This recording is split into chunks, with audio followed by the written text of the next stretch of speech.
Seja bem-vindo a mais uma edição do programa Análise Tática, a versão entrevistas. E eu peço para que você sempre possa chamar os amigos, dar likes nos nossos vídeos e pedir para o pessoal se inscrever. Só assim a gente pode trazer sempre um conteúdo de qualidade. E o nosso convidado, ele foi um grande jogador, passou por grandes clubes do futebol brasileiro, Santos, Atlético Mineiro, São Paulo, Portuguesa, encerrou a carreira no Corinthians como atleta. Depois, como treinador, também passou por Internacional, Santos, Náutico, Figueirense, futebol japonês também passou também.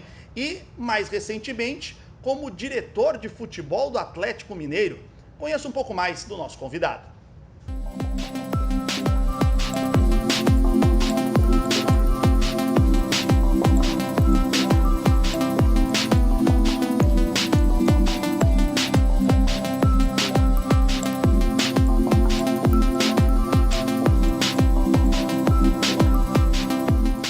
Alexandre Galo. Obrigado, Alexandre. Obrigado a você pela oportunidade aí, isso é um prazer. Valeu participar com a gente aqui. Galo, poxa, eu acho que temos muita coisa para abordar, mas eu acho que uma pergunta que ficou, né, o seu último trabalho acabou sendo como diretor do Atlético Mineiro. Sim. Né? Foi uma experiência importante na sua carreira. O Galo não quer mais ser treinador e se voltar ao mundo do futebol vai ser novamente como um dirigente ou não? Hoje você se sente até mais experiente para voltar a ser um técnico de futebol? Dessa maneira. Hoje eu me sinto mais preparado, me credenciou e me preparei para essa questão da gestão. Fiz cursos para isso, eu estou há 39 anos sem sair do futebol.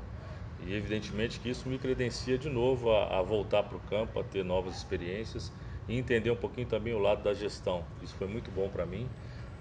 Foi um aprendizado muito grande, né? Quando você tem esse tipo de aprendizado, ele sem dúvida agrega valor em qualquer função. É como um jornalista que passa por todas as suas nuances, né? Repórter, editor, passa na bancada de um grande jornal, tal. Na verdade, são experiências que acrescentam para a minha profissão. E você, da maneira como saiu do Atlético, eu não estava perto, não vivenciei aquilo lá em Belo Horizonte, mas a gente sabe climas de clube, o que pode ser construído. Ficou uma mágoa da maneira como aconteceu, pelo teu histórico como profissional e pela forma como tudo se desenhou lá em Belo Horizonte? Não, mágoa não, porque na verdade a saída foi em comum acordo com o presidente, que é uma grande pessoa, um cara que eu admiro muito, Sérgio Sete Câmara, um cara que tem boas ideias, mas o futebol nem sempre dá tempo e cabe boas ideias, né? Eu falo sempre que os projetos no Brasil é ganhar quarta-feira, e o Sérgio pensa um pouquinho mais além, tentar equacionar principalmente as contas do Atlético, que realmente é uma dívida muito grande. Então a gente tentou fazer um ano de base de jogadores jovens, de contratação de jogadores jovens, com um objetivo único, que era a classificação da Libertadores. E nós conseguimos a classificação. Mas naquele momento virou-se uma pressão para cima de mim, mesmo o time classificado entre os 6 primeiros colocados, eu não entendi para que eu saísse, faltando 5 jogos para acabar o campeonato. E em comum acordo entendemos que era melhor essa saída para não levar essa pressão para dentro de campo. E aí foi muito bacana porque o time se manteve na mesma posição, classificou para a Libertadores, chegou nos seus objetivos, teve um superávit de venda que há muitos anos o Atlético não tinha, praticamente 150 milhões de vendas em atletas nesse período que lá estive. Hoje o Atlético teve uma queda de receita muito grande. Se você entrar, o Atlético teve prejuízo no ano passado, mas ele perdeu 71 milhões em transmissões de TV, 9 milhões em arrecadação de ticket de jogos.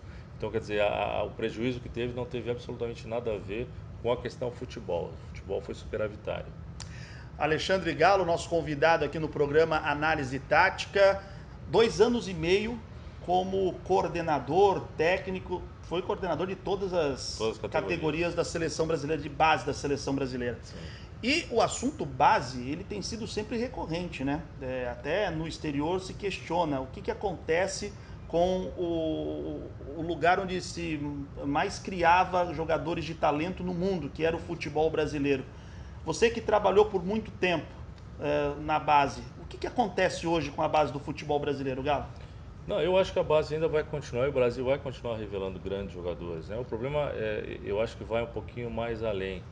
Por exemplo, nós não conseguimos hoje revelar mais protagonistas, porque o atleta, para ser protagonista, ele tem que ficar um pouquinho mais no Brasil. né? Antigamente nós tínhamos em todas as seleções jogadores que eram protagonistas nos seus clubes. Hoje nós temos praticamente o Neymar, que é um grande protagonista, que assume o time e toca para frente. O que acontece? O atleta hoje sai jovem, tão jovem do Brasil, que ele não é protagonista nem no seu clube aqui, mesmo jogando no profissional.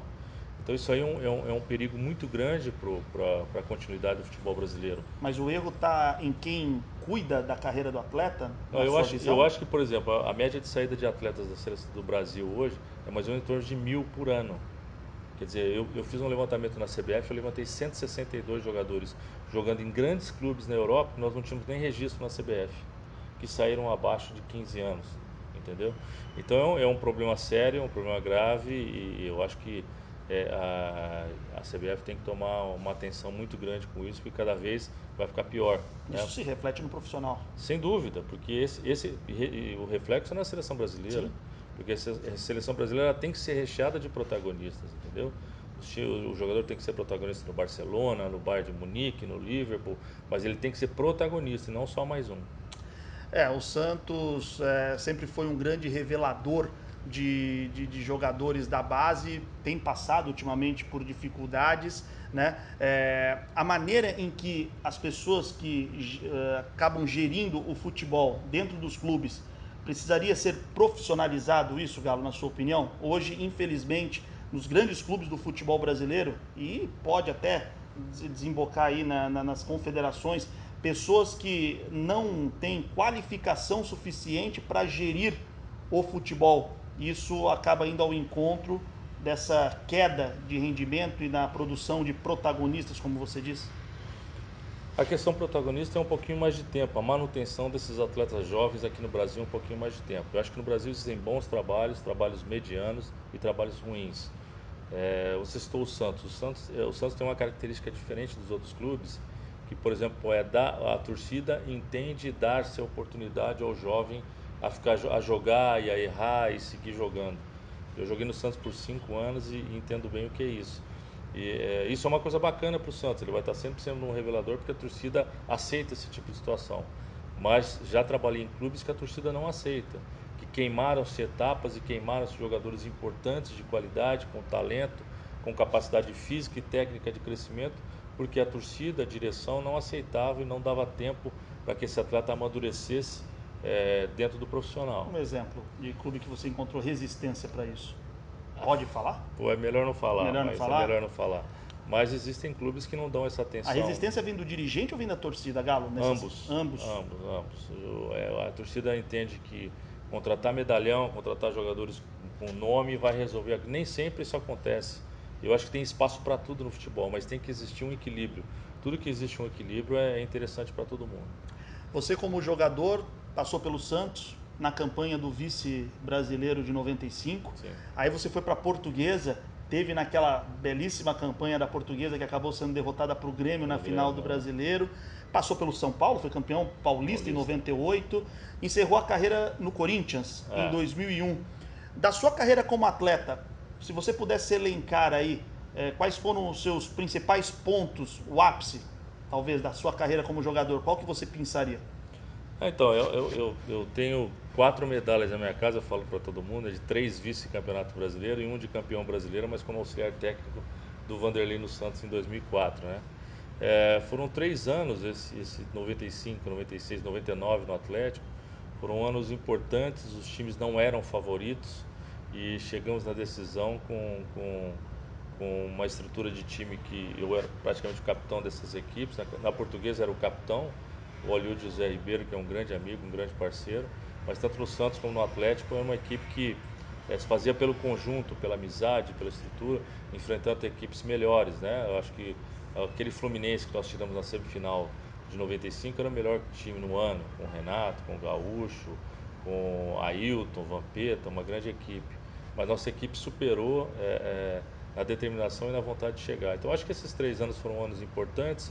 Como 98 foi um ano importante no São Paulo também, fazia eu acho que 4 anos que o São Paulo não conquistava o título. Eu acho que eu tenho que agradecer a Deus porque eu lutei muito na minha carreira e eu acho que tive em clubes protagonistas no Brasil em momentos importantes e só agradeço. O Alexandre Galo já estará com o Caio Couto no quadro Caio Analisa. Vai mostrar ali o seu conhecimento técnico, né, e tático principalmente, porque aqui é só o jornalista, ele vai perguntando, é meio fuxiqueiro, né? Agora, o Caio como treinador conhece mais do métier e vai poder trazer aí até um conteúdo mais qualificado para você que nos acompanha. Para a gente encerrar, Galo, você foi técnico da seleção brasileira nas categorias de base, né? E hoje se levanta muito a discussão dos cursos que a CBF coloca para que o treinador possa ter condição de trabalhar, a B, a A e a Pro. Porém, os treinadores do Brasil hoje não conseguem trabalhar talvez o principal centro do mundo, que é o velho continente, a Europa. Tem alguma falha nesse sistema todo, na sua opinião, e o que é preciso fazer para que o que vocês aprendem no curso, o que vocês ralam aqui no Brasil, vocês tenham condição de competir com os argentinos, por exemplo, na Europa? Isso é uma vergonha para o nosso futebol, uma vergonha para a América do Sul, mas eu acho que o grande culpado nisso tudo é a Conmebol. Eu acho que o Brasil tem pressionado bastante, acompanhei de perto isso aí lá. O que aconteceu foi que a UEFA pegou principalmente a Federação da Ásia e levou que lá também só poderiam trabalhar treinadores que tivessem o curso da UEFA. Então isso aí isso é um monopólio de gestão, né? O que aconteceu? Hoje eu trabalhei no Emirados Árabes, trabalhei na Arábia Saudita. Hoje são pouquíssimos os treinadores. Na minha época tinham 5, 6 treinadores na Arábia Saudita, 5, 6 treinadores no Catar, 5, 6 treinadores no Emirados Árabes brasileiros, e hoje a gente tem praticamente nada em função disso. Então, enquanto a CBF não continuar pressionando a Conmebol, porque a FIFA só fala diretamente com a Conmebol, a CBF não tem esse poder de chegar direto na FIFA. Enquanto a Conmebol não liberar a nossa licença para a Europa, para a Ásia, para você ter uma ideia, o Filipão precisou de uma carta para ir trabalhar na China. Isso é a coisa mais ridícula. O Filipão, um campeão do mundo, um vencedor no futebol, com uma história gigantesca, ter que receber uma carta da CBF para ir trabalhar na China chega a ser piada, né? Mas você está otimista de que essas coisas possam melhorar? Eu estou otimista, eu acho que isso vai acontecer, é inevitável. Nós passamos por um momento difícil para todos os treinadores brasileiros. Essa falta, o próprio PC Guzmão, que passou em Portugal, fizeram uma reunião entre todos os treinadores dos clubes da primeira divisão lá para tirar o PC do time. Então é um cerceamento do futebol brasileiro ser protagonista também nos treinadores, como sempre for, não só em Portugal. Tivemos poucos que trabalharam na Europa ainda, muito em função da língua, que eu acho que isso aí faz uma diferença muito grande, mas principalmente na Ásia, que é um mercado excelente para o futebol, excelente para o lado financeiro de todo mundo.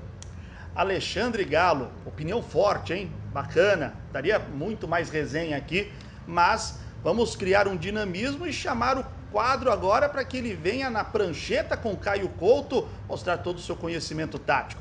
Vem aí o Caio Analisa.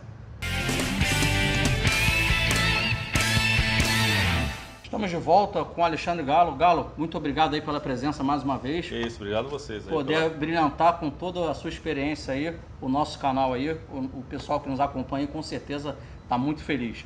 Galo, você é um profissional do futebol que já desempenhou, como já deixou aqui bem claro, né, diversas funções, uma delas, treinador de futebol. E como técnico de futebol, né, a gente hoje vê muito isso na Europa e a gente vem vindo já agora uma corrente no Brasil das equipes, né, deixarem de jogar naquela transição, né, uma transição rápida, e passar a usar mais essa posse de bola, esperar o melhor momento, né, utilizar muito o goleiro no modelo de jogo. Isso aí a gente vem vendo muito isso aí costumeiramente nos últimos momentos. Uma aulinha tua, Galo, vamos lá. Só aqui hoje, quem tá lá quer aprender contigo, meu amigo. A gente pega uma equipe que toca muito essa bola, mantém muito essa posse nesse sistema aqui, nesse terço inicial de campo aqui, nessa zona de construção. A minha pergunta é, qual é a melhor forma? Vamos esperar essa equipe com todo mundo atrás e vamos tentar jogar na transição, num erro de tentando tomar uma bola aqui, vamos adiantar nossas linhas? O que seria melhor para você, treinador aí, ou amante de futebol que está nos acompanhando, enfrentar essa equipe? Qual a melhor estratégia? Bom, primeiro que eu respeito todos os tipos de jogo, modelo, plataforma que seja. Eu acho que cada treinador tem que entender o que é que ele tem na mão e o que ele quer fazer, né? Respeitando isso tudo, é uma questão que hoje todo mundo tem feito. Se você pega uma equipe que joga com muita cadência de jogo, com bom passe, com essa troca constante para tentar fazer com que a sua movimentação por zona ela te complica, ela abre espaços para você, eu acho que a melhor coisa, na verdade, é você marcar em cima. Efetivamente, marcar em cima é pressionar no campo do adversário, sem dúvida, mas uma coisa nessa questão faz uma diferença muito grande, que é marcar o pivô. Eu vejo poucas equipes fazendo isso, né? Porque não adianta você manter uma marcação forte aqui na frente, você dividir, marcar o volante, dividir, e quando essa bola ela é recuada ao goleiro, você desgastou o seu time para fazer essa marcação individual e efetivamente o time adversário continua com a posse de bola. Então, o que acontece é, quando essa bola recuada, eu entendo que você adiantar uma marcação no goleiro também, pressionar com todo mundo, tirar o seu time de trás, tirar a sua equipe de trás, né? Porque uma equipe que é treinada para trabalhar, na posse de bola, dificilmente ela dá chutão. E esse chutão, ela tem que ser do goleiro, não pode ser de qualquer outro tipo de jogador. Então, se você adianta seu time todo, faz uma marcação muito forte aqui na frente, mas não marca o pivô, efetivamente você vai se desgastar para essa marcação, entendeu? Você só não desgasta quando você pressiona e ele tem que ter uma definição dessa bola. Se você traz esse time para o seu campo defensivo, ele entra na zona de conforto, é onde ele quer trabalhar e aí fica difícil para você marcar. Então, a gente cita exemplos de times vencedores como foi o Barcelona, com uma posse de bola muito grande, muito intensa. No meu ponto de vista, as equipes que jogavam contra e já venceram assim, a gente continua respeitando isso, traziam o Barcelona para o seu campo defensivo e sofriam, porque tinham que se desgastar fisicamente. Quando recuperava essa bola, não tinha perna para fazer o jogo. Então você quer ter perna para jogar, para chegar numa equipe que tem esse tipo de postura, você tem que marcar na frente. Além de você estar muito mais próximo ao gol, você não se desgastou tanto de balançar o seu time para um lado e para o outro e abrir espaços, porque a qualidade técnica deles é muito grande. Ô Galo, tentando sintetizar essa aula que você está dando aí para quem nos acompanha, e para mim também, é lógico, estou aproveitando aqui, gente, para sugar um pouquinho do Galo. Dois pontos me chamaram a atenção aqui nessa tua aula. Primeiro, importante a gente tirar o adversário da sua zona de conforto, independente da plataforma de jogo dele. Claro. E segundo também, você respeitar as características dos atletas que você tem em mão. Você Exato. deixou isso bem claro aqui no início da sua fala aqui, seriam esses dois pontos super interessantes Fundamentais. para o treinador. E aí vai uma outra pergunta para você, Galo. A gente hoje tá muito esses dois polos, os treinadores experientes versus, digamos assim, o pessoal que vem surgindo com muito estudo, né, buscando muita informação de literatura de fora do Brasil, da Europa, principalmente de Portugal. Então a gente vem visualizando esses dois universos no futebol profissional brasileiro.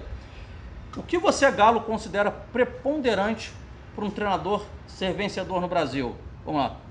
Qualidade do treino, enxergar o jogo ao longo da partida, o ambiente, o vestiário, como lidar com as situações. Qual seria, né, o que um treinador de sucesso, vencedor no Brasil, ele precisaria ter como característica para ele conseguir fazer bons trabalhos? Hoje eu acho que tem espaço para todo mundo, né? Para o jovem, para o que já começou há algum tempo e para os mais veteranos. Eu tive a honra de trabalhar com os melhores treinadores do Brasil, Vanderlei, Parreira, Abel, Muricy. Então eu tive isso como atleta. Eu entendo que hoje mudou um pouquinho da minha época. Hoje o relacionamento de vestiário, eu acho que ele estaria em número 1.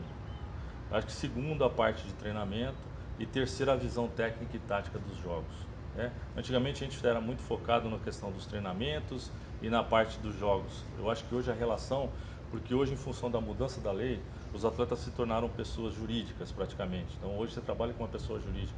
A relação de grupo hoje, ela passou a ser talvez mais importante do que todo o conhecimento técnico e tático que você tenha. Porque em alguns momentos desse campeonato, não vai ser só técnico e tático, vai ser comportamental, vai ser de postura, vai ser de uma cobrança um pouco mais forte, uma cobrança um pouco mais branda, um tete a tete com um atleta que tem um problema em algum tipo de relacionamento dele. Eu acho que essa relação vestiário hoje, ela está sendo preponderante para que você tenha sucesso. Então, fundamentalmente, antes do técnico sabedor de tática de jogo, é ser um gestor de pessoas. É, são gestor de pessoas. Eu acho que isso é número 1. Agora, o técnico, Galo, ele sofre, na cultura do nosso país, ele sofre muito mais do que tão somente pelo resultado final das 4 linhas. Então, é uma pressão absurda por imprensa, de uma maneira geral, torcida, dirigentes. Em suma, minha pergunta é, se coloca muito na conta do treinador brasileiro o insucesso que acontece em 90 minutos. Mas não seria talvez ainda um problema maior do Brasil, um problema de gestão, o que vem de fora das 4 linhas para dentro das 4 linhas? A gente vê aí diversos cursos, profissionais como vocês se preparando, vejo até alguns presidentes também, até buscando conhecimento, mas você não acha ainda que, de uma maneira geral, os clubes ainda são dirigidos muito emocionalmente, muito com coração e pouco com razão? Concordo 100% com você. Eu acho que a gestão hoje passa a ser fundamental para o sucesso do clube, né? Hoje existem momentos e momentos dentro de um clube, mas a gestão, ela tem que a pessoa do futebol cuidar exclusivamente do futebol, né? O presidente cuidar da gestão do clube num todo, né? A questão do marketing, cuidar da questão do marketing, e não que aconteça um envolvimento político para que cada setor do clube seja envolvido, que seja saqueado, entendeu? Então eu acho que essa questão da gestão como um todo, principalmente dos líderes, né, do CEO, que é no caso o presidente, ela tem que ser profissionalizada mesmo e tem que existir a cobrança em cada departamento para que haja realmente resultado. Mas que, por exemplo, o futebol, se existe uma pessoa fazendo futebol, isso tem que ser respeitado, isso tem que ser avaliado com um pouquinho mais de critério, sem ter muito acesso à rede social, que virou praticamente pauta hoje muita gente e não pode fazer isso, porque hoje qualquer assessoria consegue uma fake news aí com 200 fake news e acaba direcionando uma coisa negativa. Eu acho que o futebol brasileiro ainda engatinha nessa questão de gestão e torço muito para que essa evolução aconteça o mais rápido possível, para que essa gestão como um todo seja determinada por departamentos e objetivos. Galo, para terminar a tua participação, eu sei que você é um cara transparente, não fica em cima do muro. A pergunta é a seguinte: treinadores estrangeiros vindo trabalhar no Brasil, como mais recente, muitos tiveram sucesso até por conta do imediatismo, né? Mas a gente vê hoje o maior exemplo aí do São Paulo no Santos. Como é que você vê os treinadores de fora vindo trabalhar no Brasil? Como algo positivo? A gente consegue aprender com eles? Ou na verdade o treinador brasileiro tem também tanta capacidade quanto, mas o pessoal é mais intolerante com ele? Eu acho que tem espaço para todo mundo. Eu acho que essa troca, essa vinda de treinadores, você sempre aprende alguma coisa, tira alguma coisa de positivo, até porque eu também já trabalhei fora do país e fui bem recebido. Eu trabalhei no Japão, na Arábia Saudita e nos Emirados Árabes. Então essa troca de informação, ela é sempre bacana. Eu só acho que é isso. O mesmo critério que tem que se ter para um treinador brasileiro, tem que se ter para o estrangeiro também. A gente respeita a todos quando vai trabalhar fora, mas também aqui dentro nós queríamos ter um pouquinho mais de respeito, como acontece com os estrangeiros que aqui estão. Maravilha, Galo. Mais uma vez, obrigado pela participação no nosso programa. Obrigado por poder desfrutar um pouquinho do que você pensa de futebol conosco, com quem nos assiste ali. Obrigado a vocês, foi um prazer. Eu vou estar sempre à disposição para conversar com vocês sobre futebol. Obrigado, meu irmão. Valeu. Valeu. Gente, um grande abraço para todos. Continue aí dando seu like aí e se inscrevendo no nosso canal.